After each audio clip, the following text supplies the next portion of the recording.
Hi guys! So as promised, may nagtatanong kasi sa live stream ko all about manifestation method and techniques na pwede ko daw i-share sa YouTube video ko na pinaka parang nire-recommend ko talaga. So bago natin pag-usapan yon, hi guys! I'm Daisy Mailom at 5 years and counting na po akong Law of Attraction and Personal Development Advocate sa Pilipinas. So kung di nyo pa ako na-follow, follow nyo ako dito sa YouTube, sa Instagram, sa TikTok, at sa lahat ng social media accounts ko. Okay? So, all about manifestation yung topic dito. All about the universe, ganyan. So, let's get to the topic. Ano ka ba yung mga manifestation method that really works na tried and tested ko na? So, ito yung pinaka-recommended ko. So, top 1 ko talaga is prayer. It's a form of manifestation, okay? But, the key is, or the gist, or, meron kasing unspoken rule about prayer, which is, natutunan ko to kay Dr. Joseph Murphy, which is one of my great mentors. Ang sabi niya kasi, may specific way of praying. So, hindi enough na sa ulado mo yung prayer. So, kailangan if you pray, you should pray from your heart. So, mas maganda pa yung genuine ka sa prayer or hindi mo sa ulo. Tapos, with emotions talaga. As in, alam mo yun, hindi yung parang robotic yung prayer mo. Wag ganon. So, yun yung top 1. And you use present tense when you pray, not future tense. Hindi pwede yung sana, I will, coming soon, ganyan, manifesting. So, wag kayong gumamit ng ganong kind of words. So, second thing na for me is one of my favorite manifestation method is the power of declaration, and the third spot is the attitude of gratitude. Actually, it's a combination, no? The power of declaration and attitude of gratitude. Kasi, ginawa ko siyang habit na pagkagising ko pa lang sa umaga, inuunahan ko na yung araw na magiging maganda yung araw na yon sa akin. Even though hindi ko alam kung ano yung mangyayari sa araw, pero 'di ba, some people like paggising pa lang sa umaga, nayayamot na sila. Parang inuunahan na nila na ang pangit ng araw nila, na feeling nila busy, ganyan. So, ni-reverse ko yung sa akin. Natutunan ko to sa mga mentors ko. At ito, aking way to ha. So, natutunan ko lang na may mga taong ganon mag-isip. Pero itong sinishare ko sa inyo na combination ng power of declaration and attitude of gratitude, na-discover ko to. Kasi, nag-ano siya sa akin. As in, maganda yung impact niya sa life ko. Kasi before, hindi ko naman to ginagawa. Pero nung na-discover ko siya, nung tiniray ko yung attitude of gratitude, kasi they always say na, okay, mag-journal ka, 1 to 5, ano yung pinaka-grateful mo for today? So, parang mas-shift yung consciousness mo. So, tinatry ko yun. Pero, hindi siya masyadong nag-resonate sa akin. So, humanap ako ng sarili kong way. At ito yung nakita ko, which is, for me, mas effective siya. Yung uunahan mo yung araw, bago pa man siya mangyari. Like, yung, alam mo yung naalimpungatan ka, girl. Yung, yung parang first 10 seconds ng paggising mo sa umaga, magti-thank you ka na kagad kay God or kay Lord, kay Jesus Christ, or kay universe. Kung anong tawag mo sa kanya, okay? So, gawin mo siyang habit kasi ginawa ko yun sa life ko nung nagsisimula pa rin ako. Nung time na walang-wala ako, girl. So, pagising ko sa umaga, parang naalimpungatan ako na sabi ko, thank you, God. Not enough na iniisip mo lang. Kailangan mo bigkasin yung word na thank you, God, for today. Tapos ikaw na bahala sa idadagdag mo. So, uunahan mo yung araw as if maganda na yung araw na yun sa'yo. So, para hindi ka maging katulad ng ibang tao na nakakasalamuha mo kasi sila, galit na galit pag Monday. Alam mo yon kasi galing ako doon na. Naging corporate employee din ako at nag-freelance ako. So, dati hate ko din yung Monday. Pero ngayon, I love Monday. Actually, wala na akong concept ng time, ng space, at ng date ngayon. Simula nung nag-switch ako ng career as content creator. But anyway, pagising mo pa lang, yun yung gawin mo. And then, samahan mo na din ng attitude of gratitude. So, declaration, attitude of gratitude. So, ikaw na bahala kung ano yung mga gusto mong i-affirm ng araw na yon. Basta always say present tense. So, kuwari, wala kang pera. Pag-isip mo pala sa umaga, thank you God. May na-receive akong 1,000 pesos. Even though hindi mo alam kung saan magagaling. Thank you God, meron akong pambayad sa renta ko. Thank you God, may pambayad na ako sa aking Shopee, sa aking TikTok shop na mga order. ng mga parcel na dadating. Thank you God kasi nakabili na ako ng sasakyan. Thank you God kasi nakapunta na ako sa ibang bansa. Thank you God kasi pasado na ako sa visa. Thank you God pasado na ako sa board exam. Thank you God kasi may jowa na ako. Pero in reality, if you check your reality, wala naman yung mga yon. So, unahan mo lang. Okay? The fourth spot is visualization. Yeah. And for me, yeah, nandun na din yung emotion sa visualization. So, the ability to expand your consciousness regarding your visions in life na hindi ka nandito nakakahon lang. Like yung limited beliefs, kailangan mo yung tanggalin, yung limiting beliefs, sorry for the word, but if you will venture or if you will study at nag-serious ka sa personal development at sa universal laws, girl, wala nang concept ng 3D reality. Wala nang masyadong concept ng logic. Kailangan mong paganahin yung creative imagination mo. Na which is, di ba, yung creative imagination natin, yun yung ninakaw sa atin nung tayo ay lumaki. Ayan, nagparamdam sa universe, no? Nung tayo ay lumaki at nagkatrabaho. Kapag ka masyado kang stress lagi, masyado kang overwhelmed sa buhay, nakakalimutan mo ng mangarap or gamitin ang sixth sense mo. So, kailangan wag yun mawala kasi 'di ba nung bata tayo, ang grabe tayong mangarap, grabe tayong mag-imagine. Tas pansin nyo, biglang nawala yun, yung ability na yun. So, yun yung ninanakaw sa atin habang tumatagal. At wag niyong ipanakaw yun. Kung medyo nanakaw na sa inyo, then it's now the perfect time na mag-comeback ka, na i-claim mo yung power mo. I-claim mo yung pagiging visionary mo in life. So, gamitan mo ng visualization. Kapag ka wala kang ginagawa, lalo na sa umaga, or kapag ka gusto mong mag-relax, mag-meditate, ayan. So, yung sunod na spot is meditation. Okay? Visualization and meditation. It's a combination din.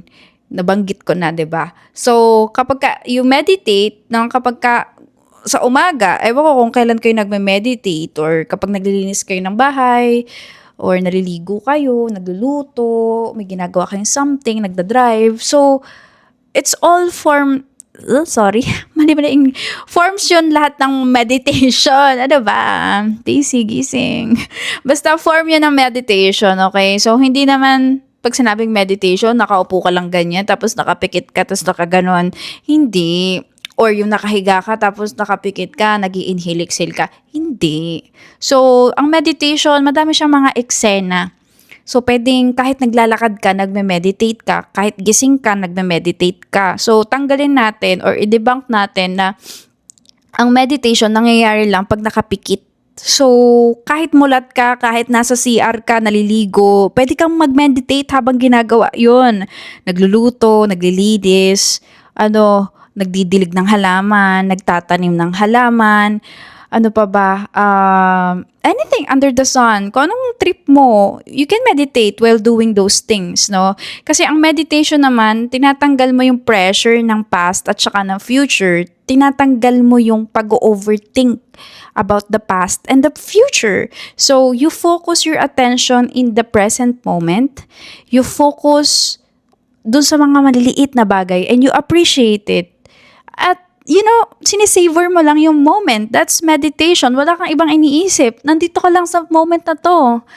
Tinitignan mo yung paru-paro na dumadaan, tapos nagkakape ka, anong lasa ng kape. Alam mo yun, wala ka masyadong iniisip na, kailangan may deadline ako mamaya, ay may pupuntahan ako, ay may ka-meeting ako dito, tatanggalin mo yun. That's meditation. So, for me, effective ang meditation, combination ng visualization. So, on that perfect time, kapag nag-appreciate ka ng small moments, pwede ka na din mag-visualize, no? Ano ba yung life after 1 year? Ano yung best version ng sarili mo? Ano yung tsura niya? So, habang appreciate ka dyan ng small things, nagkakape ka, nagchatcha kang ganyan, or nag-journaling ka, lumilipad na din yung mind mo na binabalikan mo yung future mo, naaalala mo na yung future na gusto mo, na future mo na ikaw talaga, na hindi pinili ng ibang tao para sa'yo, ikaw yung pumipili. So, magandang magandang exercise to sa subconscious mind. Kasi nga, ngayong panahon na to, digital na mga mima ko, wala na tayong panahon minsan para mag-isip. Mas madami tayong panahon para mag-consume. Napansin nyo ba? Naka-design ang system para ang tao maging consumer all the time. Hindi siya naka-design para mag-create at mag-isip ang tao.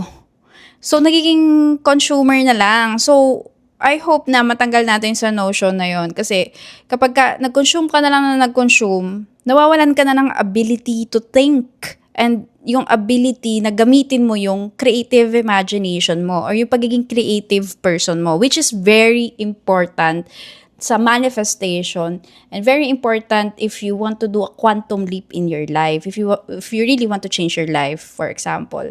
So yun yung top 5 ko. At saka meron pa pala akong ihahabol.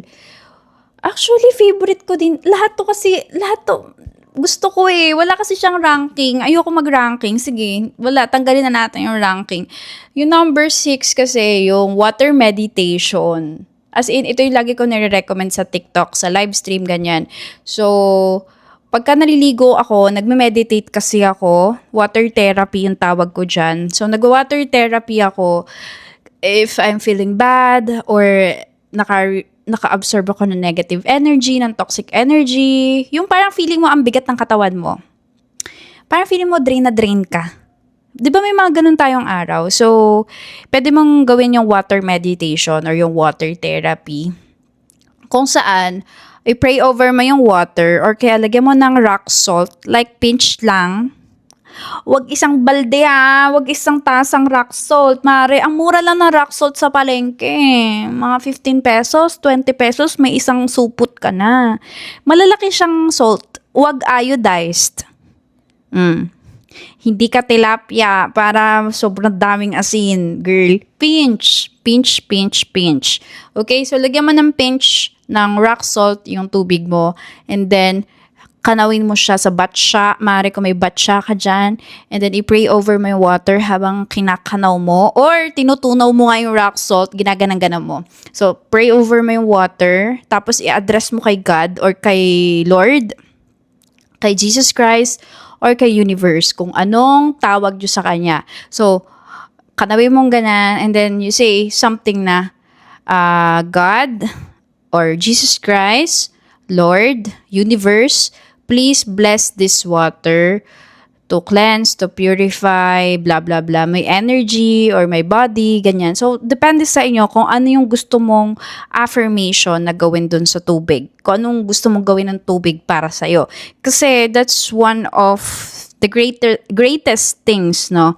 Kasi free lang naman talaga ang energy cleansing. Hindi mo kailangan bumayad ng sobra. Kailangan mo lang gamitan ng elementals or yung elements. So, kung saan ka hiyang dun sa elements, go for it.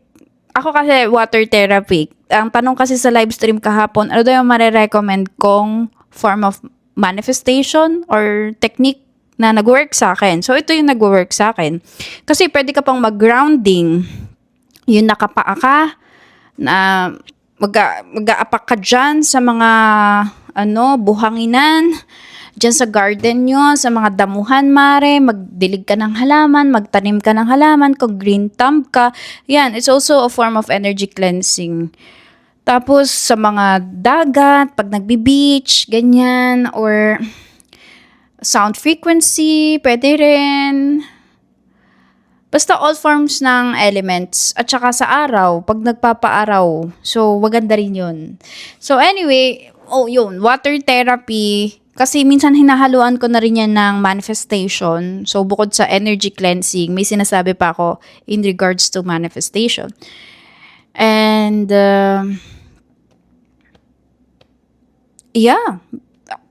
The seventh part is detachment. You let go and you let God. Kasi kapag ma-attach ka sa mga goals mo, ganyan, sa manifestation, hindi siya magko-conspire sa reality. So, kailangan you let go and you let God do the work for you. Kung nagawa mo na yung part mo and you're showing up every day, even if you're not always 100% yung energy levels, at least you show up aligned dun sa goals mo. Let God do the work for you. You let go para matanggal yung pressure sa mind. Kasi pagka lalo ka na pressure na ganito, ganyan, hindi lalo yan mangyayari, no? Napapaos ako, dai. Ano ba? Yung aking throat chakra. So, yun guys. I hope may natutunan kayo sa video na to. Nag-enjoy akong gawin to. Kasi yan yung mga in-apply ko sa life ko. And, meron pa pala ako nakalimutan. Ano ba? Ang dami ko kasing iniisip sometimes. Which is very important din. Yung scripting. Or journaling. Yan. Kung hindi ka nakaabot sa last part ng video, hindi mo to malalaman. Yung scripting, kailangan nyo din matutunan yun. Kasi, it's one of my favorite din na forms of manifestation. You write down on a piece of paper as if na-achieve mo na yung manifestation mo. Tapos i-address mo kay God or kay universe kung anong tawag mo sa kanya. So, Dear God, ganun. Dear God, thank you po, or maraming salamat, or kung anumang language yung preferred mo, no? Thank you po kasi na-achieve ko na to. Thank you po, blah, blah, blah. As in, it's a gratitude letter to God or to the universe na as if it's already done. And yung mga ganyan kong script ay nakatago sa journal ko. As in, hindi ko siya tinatapon. Patunay lang na yung mga manifestation ko before ay nagmaterialize na sa reality. So, kumbaga parang accountability, ko na din yun, partner, yung mga sinulat kong scripting noon. Ang sarap lang balikan na dati, yun yung mga pangarap mo, tapos ngayon nakuha mo na, di ba? So, para lang matrack mo kung nasaan ka na nga ba, para makita mo din yung progress mo. So, for me, huwag nyo itapon yan kasi balang araw babalik-balikan nyo yung mga sinulat nyo sa journal nyo about scripting. Promise, magpapasalamat ka sa old self mo kasi nagsulat ka ng ganon. Magugulat ka kasi yung mga sinulat mo natupad at much greater pa yung binigay ni God or ni universe sa'yo doon sa sinulat mo. But anyway, mahaba na yung video. Thank you so much guys for watching. See you on the next one. Bye!